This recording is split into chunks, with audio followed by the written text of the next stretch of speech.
তো জয় হিন্দ বন্ধুরা, এই মুহূর্তে গুরুত্বপূর্ণ একটা আপডেট নিয়ে তোমাদের সামনে চলে এসেছি। তো এমন একটা প্রকল্প তোমাদের সামনে নিয়ে চলে এসেছি, যে প্রকল্পে নাম নথিভুক্ত করলে প্রতি বছর কিন্তু 10,000 টাকা কিন্তু আপনারা পেতে চলেছেন। কি এমন প্রকল্প, কি প্রকল্পের নাম, যেখানে আবেদন করলে আপনারা 10,000 টাকা করে পাবেন। তো এই প্রকল্পে নাম নথিভুক্ত করতে গেলে কী কাগজপত্র লাগবে, কারা কারা আবেদন করতে পারবেন, সমস্ত বিষয় কিন্তু আজকে এই ভিডিওর মাধ্যমে তোমাদেরকে কিন্তু জানাবো। তো ভিডিওটা সম্পূর্ণ দেখবেন এবং চ্যানেলে নতুন হলে চ্যানেলটা আমাদের সঙ্গে যুক্ত হয়ে যাবেন, সাবস্ক্রাইব করে যুক্ত হয়ে যাবেন। তো ভিডিওটা চলুন কন্টিনিউ করা যাক। তো এই মুহূর্তে দেখতে পাচ্ছেন এই যে পশ্চিমবঙ্গ সমুদ্র সাথী স্কিম 2024 অনলাইনে আবেদন করার যোগ্যতা। তো দেখতে পাচ্ছেন পশ্চিমবঙ্গ সমুদ্র সাথী স্কিমে রাজ্যের নাগরিকদের উন্নতির জন্য পশ্চিমবঙ্গ সরকার অনেক কল্যাণমূলক যে প্রকল্প শুরু করেছে, তার মধ্যে একটা হলো সমুদ্র সাথী স্কিম। এবার পশ্চিমবঙ্গের মৎস্যজীবীদের জন্য একটা নতুন স্কিম নিয়ে এসেছেন আমাদের রাজ্য সরকার।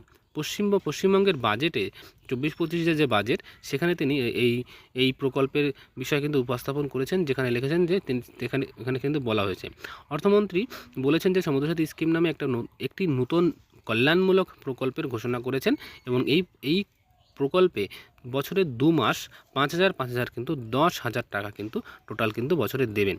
তো কী কাগজপত্র লাগবে, কারা কারা আবেদন করতে পারবেন, আমি সেগুলো পরপর তোমাদেরকে জানাচ্ছি। তো ভিডিওটা কন্টিনিউ করে থাকেন। তো বন্ধুরা, সমুদ্রসাথী প্রকল্পের অধীনে যোগ্য যে জেলাগুলোর কথা এখানে বলা হয়েছে, সেগুলো আপনারা একটু দেখে নিন।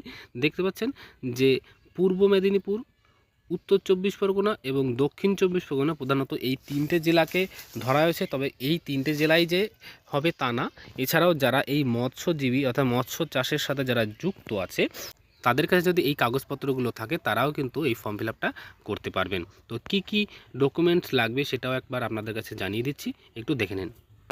আবেদনের জন্য যে কাগজপত্রগুলো লাগবে সেটা একটু আপনারা দেখে নিন। তো বন্ধুরা, দেখতে পাচ্ছেন যে আবেদন করার জন্য এখানে আধার কার্ড লাগবে, পাসপোর্ট সাইজের ছবি লাগবে, মোবাইল নাম্বার লাগবে এবং ব্যাংকের যে বই তার একটা পাসবুকের ছবি লাগবে এবং আবাসিক সংশয়পত্র, ঠিক আছে। এবং তাছাড়া কী লাগবে, একটা যেটাই সবথেকে বেশি ইম্পর্টেন্ট, সেটা হলো মৎস্যজীবী নিবন্ধন প্রমাণপত্র, অর্থাৎ আপনি যে মাছ চাষ করেন তার একটা প্রমাণপত্র কিন্তু আপনার কাছে কিন্তু আপনার নামে কিন্তু থাকা লাগবে, তবেই কিন্তু আপনি এই ফর্ম ফিল আপটা করতে পারবেন। তো যাই হোক, এই হলো আজকে এই ভিডিওর পুরো বিষয়টা। তো যারা যারা ফর্ম ফিল আপ করতে চান, তাড়াতাড়ি ফর্ম ফিল আপটা করে নেবেন যে কোনো অনলাইনে গিয়ে। আর আমি অফিসিয়াল ওয়েবসাইটের লিঙ্ক সেটা আমি ডেসক্রিপশন বক্সে দিয়ে দেবো, সেখান থেকেও কিন্তু আপনারা ফর্ম ফিল আপটা চাইলে করে নিতে পারেন। তো কেমন লাগলো ভিডিওটা, সেটা একটা কমেন্টসের মাধ্যমে জানাবেন। দেখা হচ্ছে নেক্সট ভিডিওতে। ততক্ষণ সবাই ভালো থাকবেন, সুস্থ থাকবেন।